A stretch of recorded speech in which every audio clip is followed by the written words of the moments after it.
J'ai vu des enfants avoir l'outil digital en main un peu partout. Ça continue, je vois, j'étais récemment en balade dans une ville, en visite, il faisait grand beau, tout était magnifique et je voyais deux petits se promener avec des téléphones en main et ne levant pas le nez pour regarder ce qu'il y avait autour d'eux. Et là je me suis dit, bon, il y a vraiment de l'éducation digitale à faire, et pour les parents et pour les enfants, et quitte à l'utiliser, autant leur mettre le meilleur dans les mains.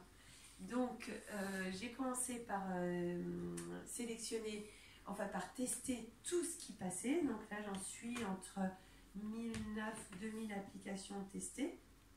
Je dis ce que j'en pense et je ne mets pas tout en ligne. Il y a 50% de déchets à peu près. Après je me suis dit, est-ce que je fais une page où je blacklist un petit peu les mauvaises. J'avais un petit peu commencé à le faire parce que il y en avait vraiment que je ne voulais pas mettre entre les mains des enfants, mais ça n'a pas beaucoup d'intérêt, ça me prend beaucoup de temps. Donc le but c'était de mettre en avant le plus possible les applications développées de qualité par des gens qui sont des cadors en pédagogie et qui ont vraiment pensé leur truc. Là on voit l'application Dragonbox, le monsieur qui a fait ça, enfin ce sont deux fondateurs, dont l'un est en route pour Chartres d'ailleurs, là il va nous rejoindre. Il est polytechnicien, il a travaillé dans le jeu vidéo et il s'associe avec un prof de maths qui vient en Norvège. Ils ont su se mettre au niveau du plancher pour expliquer la numération aux enfants, alors qu'ils ont un niveau de maths évidemment conséquent. Et ces applications-là, je les ai mises entre les pattes de mes deux filles qui ont 6 et 10 ans. Ils ont commencé par faire des équations. Mon aînée a eu l'appli entre les mains, elle avait 5 ans. Elle comprenait, elle progressait dans le jeu. Donc c'est vraiment une gageure et ça marche. Là, il s'agit de Numbers, où ils ont utilisé un jeu physique qui s'appelle le Cuisenaire, qui sont des petites réglettes en bois qui ont une valeur. Un petit cube représente une unité, et après on va jusqu'à 10 unités. Ma fille joue avec ça à l'école. Ils en ont fait une application, et quand je me promène avec elle dans la rue, l'an dernier elle avait 5 ans, elle me dit, tu sais que 4 plus 4 plus 4, ça fait 12. Et là je dis, ah bon, mais comment tu sais ça?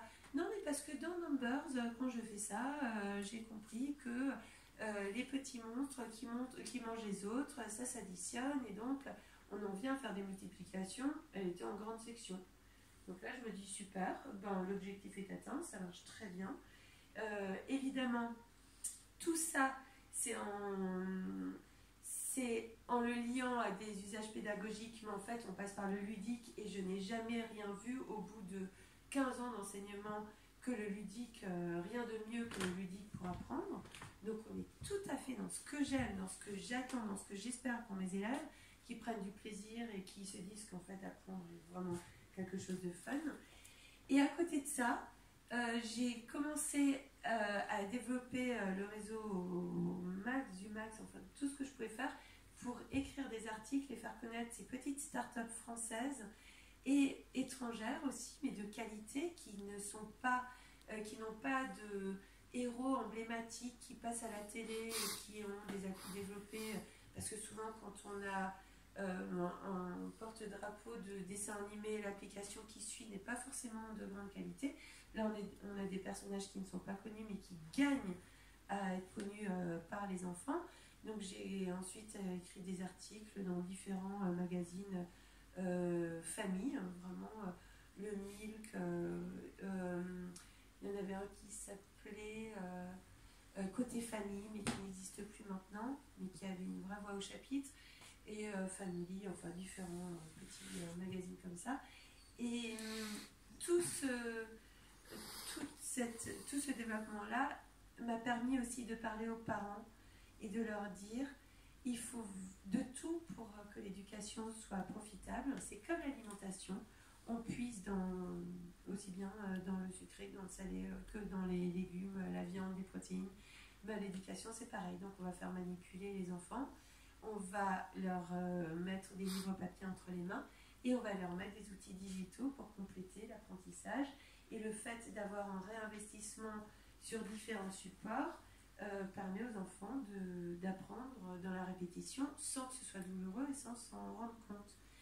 Et au fur et à mesure, ils emmagasinent, ils s'amusent, enfin tout est pour le mieux dans le meilleur des mondes.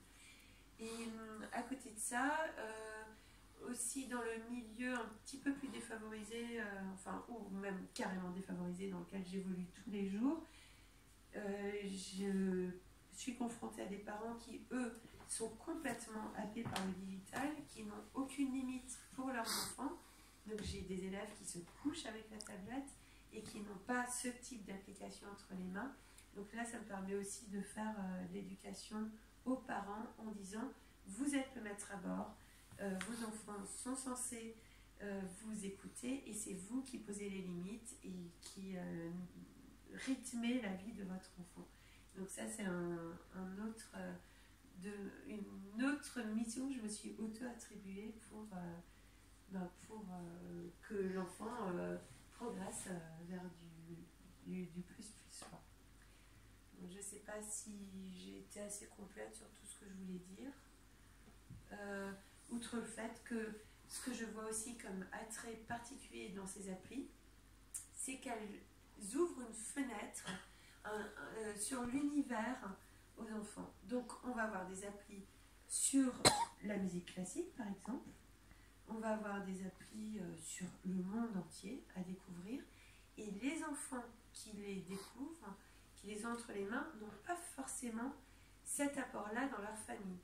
Donc ça peut susciter des vocations, éveiller des questionnements, des interrogations, des passions qui vont plus tard les mener vers quelque chose qu'ils n'auraient pas envisagé a priori et auquel ils n'auraient pas été confrontés.